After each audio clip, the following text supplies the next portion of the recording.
kali ini gitu ya, kalau misalnya gitu ya, sahabat mama dia lagi cari tontonan yang nggak cuma seru, tapi juga relatable gitu ya. Ini kaitannya sama dunia nyata tuh pas banget dan nah, ini wajib banget nonton.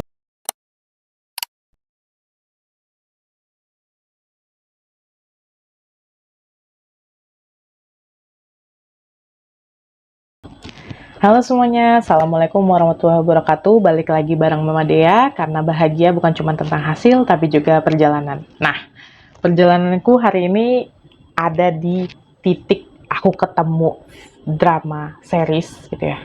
Sebagai emak-emak, drakor tuh buat aku salah satu sarana refreshing. Terus di usia yang 30 tuh, entah kenapa gitu ya, daya tarik pengen nonton tuh agak menurun aja gitu. Kayak ada beberapa drama Korea yang bukan berarti nggak bagus ya gitu ya, tapi kayak udah nggak relate sama masaku. Nah, cuman kali ini gitu ya, kalau misalnya gitu ya, sahabat mama dia lagi cari tontonan yang nggak cuman seru, tapi juga relatable gitu ya. Ini kaitannya sama dunia nyata tuh pas banget dan nah, ini wajib banget nonton gitu ya. Jadi ini tuh drama terbaru Netflix, judulnya Teach You a Lesson. Jadi kaitannya erat banget sama dunia pendidikan. Eh, Bahkan gitu ya, walaupun misalnya itu dia kan base-nya kan Korea ya, tapi buat dunia pendidikan Indonesia tuh menurut aku relate banget gitu ya, dan bahkan jadi refleksi tersendiri buat aku sebagai orang tua. Kayak, jadi drama ini tuh ada 10 episode yang diadaptasi dari manhwa populer The Real Lesson ya kalau nggak salah aku. Jadi pokoknya dia adaptasi dari komik yang sebenarnya pas mau rilis aja itu udah punya pro dan kontra tersendiri gitu ya. Kenapa gitu ya? Karena dia tuh nawarin cara penegakan keadilan yang beda banget dan ekstrim gitu ya. Cuman pas nonton tuh puas banget rasanya kayak, emang kayak gini harusnya. Kayak mungkin ya ketika pas nonton aku tuh langsung kayak emang nggak bisa murni gentle parenting tuh nggak bisa. VOC dikit tuh boleh lah gitu. Jadi kayak drama itu must watch banget gitu ya. Nah, jadi premis awalnya gitu ya, drama ini tuh berangkat dari realita miris ketika otoritas guru di sekolah mulai runtuh gitu ya. Guru-guru jadi takut untuk disiplin anaknya, muridnya gitu ya, karena ancaman hukuman lah atau takut diviralin lah sama orang tua dan murid gitu ya. Terus ini kan banyak banget nih kejadian di Indonesia yang aku sampai suami tuh bahkan kita tuh sempat ngobrol gitu ya, Pak, kalau misalnya Diana dipukul sama guru sekolah, kita bakal gimana? Terus suamiku tuh bilang gini, ya lihat dulu salah anaknya apa, terus enforcementnya tuh kayak apa, melebihi gak atau enggak. Terus aku tuh bilang, iya ya, aku heran loh zaman sekarang ada yang guru misalnya dilaporin. Kita dulu kalau kena marah ya pulang ngadu, makin kena marah loh gitu. Zamanku gitu. Nah sekarang tuh kayak, aduh. Terus belum lagi kayak misalnya berita yang justru terjadi tuh di lingkungan pendidikan gitu, kayak misalnya bahas seksis lah gitu ya, sejenisnya pokoknya bikin sakit kepala banget gitu ya. Kayak ini pendidikan lagi baik-baik aja nggak sih gitu ya. Nah di drama ini gitu ya, dari kasus-kasus yang demikian itu gitu ya, nah pemerintah tuh akhirnya nggak bentuk badan khusus yang namanya Biro Perlindungan Hak Pendidikan BPHP. Ntar ya, kalau di Indonesia, ntar dulu nih kalau mau bikin lembaga-lembaga, agak mikir-mikir aku. Tapi pokoknya intinya gitu ya. Nah, kalau yang di drama Korea, itu tuh kita kenalan sama karakter utamanya tuh Nah Hwa Jin, yang buat aku kece banget sih, yang mainin Kim Mo Hyul. No offense ya gitu ya, tapi sebenarnya menurutku Kim Mo Hyul nih nggak ganteng. Dan akhirnya, biasanya ya, aku kalau nonton drama Korea, yang bikin aku bertahan tuh adalah salah satunya keelokan muka dari main lead-nya, dari tokoh utamanya. Tapi Kim Mo Hyun tuh dengan pembawaannya bisa bikin aku bertahan sampai akhir di 10 episode. Nah, terus tokoh lainnya tuh ada Im Harin, Jin Ki-jo. Ini aku cukup kaget sih ngelihat dia main peran di sini gitu ya. Walaupun ada beberapa orang yang bilang tuh, aduh dia tuh karakternya annoying banget, berisik gitu. Tapi buatku dengan aku lupa lagi pertama kali aku lihat dia drama apa, pokoknya dia jadi cewek unyu-unyu gitu lah. Nah terus sekarang dia bisa kayak gitu, wow gitu ya. Sama yang paling koplak PO sih, walaupun PO ya? Iya PO ya namanya. Eh yang jadi tunggu. Ini PO Block B. Iya bener PO Block B kok. Dia kan mainnya tuh dulu di Hotel de Luna ya. Terus pas di Teach You Listen dia jadi aduh lucu banget lah pokoknya dia gitu. Aku tidak menyangka dia idol gitu ya. Nah, mereka tuh barengan gitu ya, punya kewenangan khusus buat masuk ke sekolah-sekolah bermasalah dan negakin dengan caranya sendiri gitu ya. Ya sebenarnya ini kan kalau misalnya dalam kajian hukum kan agak rawan ya, power tends to corrupt, absolute power corrupt absolutely. Nah, cuman kan ini namanya film ya. Jadi ya masih dalam koridornya dia. Jadi prinsip BPHP ini gitu ya, itu tuh menurut aku keren banget karena mereka nggak otomatis walaupun gitu ya. Ini aku spoiler dikit ya. Jadi behind story dari berdirinya si BPHP ini kan si Nahwajin itu sama menterinya itu sebenarnya itu ada hubungan gitu kayak jadi ternyata mereka itu Nahwajin tuh tunangannya. Kalau berarti si menteri ini bapaknya. Nah, yang tokohnya itu ceweknya ini itu tuh guru yang jadi korban karena ngedisiplinin lah mau merhatiin muridnya lah ditusuk pakai gunting yang ternyata muridnya emang psikopat sih gitu ya. Jadi nah mereka akhirnya bentuklah si badan perlindungan ini. Cuman gitu ya pada prinsip akhirnya gitu ya pada jalan prosesnya mereka tuh nggak cuman bela guru gitu ya. Mereka juga nggak otomatis bela murid gitu ya.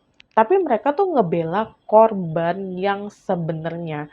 Jadi ada bahkan beberapa episode yang aduh buat aku tuh relate banget jadi apa ya? Jadi renungan lah sebagai orang tua gitu ya. Nah, ini tuh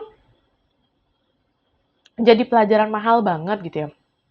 Karena setiap episodenya itu ngebahas kasus sosial yang menurutku gitu ya, yang memang sedang terjadi di dunia modern ini gitu ya. Jadi bahkan tuh aku jadi kayak mawas diri kayak, oh aku akan membesarkan anak, bahasa kasarku ya, aku akan membesarkan anak di kehidupan yang sekacau ini, berarti aku juga harus jadi orang tua yang siap. Jadi kayak tuh kalau nggak salah ya gitu ya, di episodenya tuh ada mulai bahas judi online nih, terus ada yang anak pejabat, terus ada anak yang dengan petantang-petenteng ngerasa, "Oh, aku masih di bawah hukum kok, aku masih kebal hukum," gitu ya. Terus ada yang influencer, influencer yang ngerasa, "Aku bisa berbuat apa saja karena aku punya banyak followers." Terus ada apa, narkoba juga ada. Terus guru yang maaf kata, tanda kutip, korupsi itu juga ada. Nah, tapi aku akan bahas 2 episode yang jujur buat aku ngerinding dan jadi mikir keras banget sebagai orang tua. Makanya tadi aku bilang, ini tuh jadi refleksi lah, jadi cermin. Jadi ada satu episode tuh, kalau nggak salah aku di episode 5. Jadi episode 5 itu tentang helicopter parents. Orang tua yang super protektif dan jatuhnya ke arah toksis. Jadi ada seorang ibu gitu ya, anaknya tuh TK. Jadi gurunya tuh sampai mau bunuh diri. Ini aku spoiler aja ya. Nah, kenapa? Karena gurunya tuh intervensi sampai di tahap neror ngatur hidup pribadi wali kelas anaknya gitu ya kan. Dan si guru ini nganggep anaknya tuh nggak pernah salah. Jadi ini tuh bikin guru depresi banget. Misalnya nih ya kayak eh, pas di episode itu kayak Bu, tadi nyuruh anak saya maju ke depan ya. Lain kali jangan ya, soalnya nanti kalau misalnya anak saya nggak bisa jawab, nanti kepercayaan dirinya terganggu. Terus kayak, aku tuh pas nonton aja tuh kayak, "Hah? Eh, apaan nih?" Terus kayak ada yang misalnya kayak, "Ibu," padahal tuh kan si ibunya update di sosmed pribadi ya, terus kayak, "Kok bisa sih guru pakai pakaian kayak gitu ngumpul?" Kayak, itu dari sekian aja ya, gitu ya. Nah, di episode ini, cara Nahwajin, tokoh utamanya ngebales tuh dia nyamar jadi guru pengganti, terus dia justru neror balik. Ibu, ini apa anaknya tidur, gimana ya gitu ya. Kalau saya ngebangunin takutnya saya ngelanggar hak anak untuk istirahat gitu ya. Tapi kalau saya nggak bangunin takutnya dia terlewat pelajaran. Terus dikasih tahu ibunya, bangunin aja. Terus ditelepon balik, "Ibu, ini saya cara banguninnya gimana ya? Saya takutnya kalau saya ini kaget, tapi kalau misalnya saya ini takutnya dia nggak bangun." Pokoknya detail-detail gitu sampai yang lucu banget aku ngelihat itu di episodenya kayak, "Ibu, ini tuh nilainya kurang, saya kasih tanda apa ya? Kalau saya kasih tanda minus, nanti anaknya terdiskreditkan," yang kayak gitu. Nah, biar apa digituin, akhirnya orang tuanya tuh jengah sendiri kayak, "Apa sih ini?" Gitu ya. Yang sebenarnya itu tuh yang dia lakuin ke guru tersebut gitu ya. Jadi biar si ibu ini, tokoh ini tahu rasanya berhadapan dengan tuntutan yang nggak masuk akal. Nah, buatku di episode ini aku tuh jadi merenung lagi, oh aku udah ngehargain, Dea kan di daycare ya, aku udah ngehargain guru-guru Dea di daycare belum ya? Apa aku ternyata termasuk orang tua yang terlalu banyak nuntut gitu ya? Kadang-kadang tuh kan ada ya terlintas pikiran kayak, kan udah bayar gitu. Kan anak kita berhak dong dapat yang terbaik. Nah, cuman ya itu boundaries-nya, batasannya harus dipahami lagi. Itu kan dari perspektif, ini orang tua yang terlalu sayang banget, terlalu nganggap anaknya kece, nggak boleh diapa-apain gitu ya. Nah, kalau yang kedua, episode 8, ini tuh menurutku juga jadi renungan, tapi ini tuh juga ke arah sedih sih. Jadi kayak, ini tuh, dan mungkin banyak ya terjadi juga kayak, kita tuh, oh jangan kita deh, aku amit-amit jadi yang kayak gini juga gitu ya.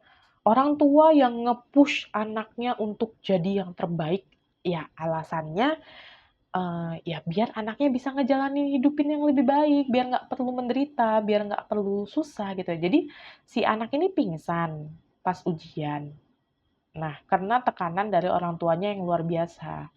Bahkan, si anak itu gitu ya, kayak disuruh minum vitamin inilah, itulah, yang ternyata itu vitaminnya, psikotropika. Jadi si ibu ini obses banget buat anaknya masuk kedokteran. Kenapa gitu ya, karena di keluarganya itu ada yang dokter, jadi disanjung-sanjung banget. Nah, mulailah nih kan menanamkan apa yang dia impikan itu anaknya harus jadi demikian.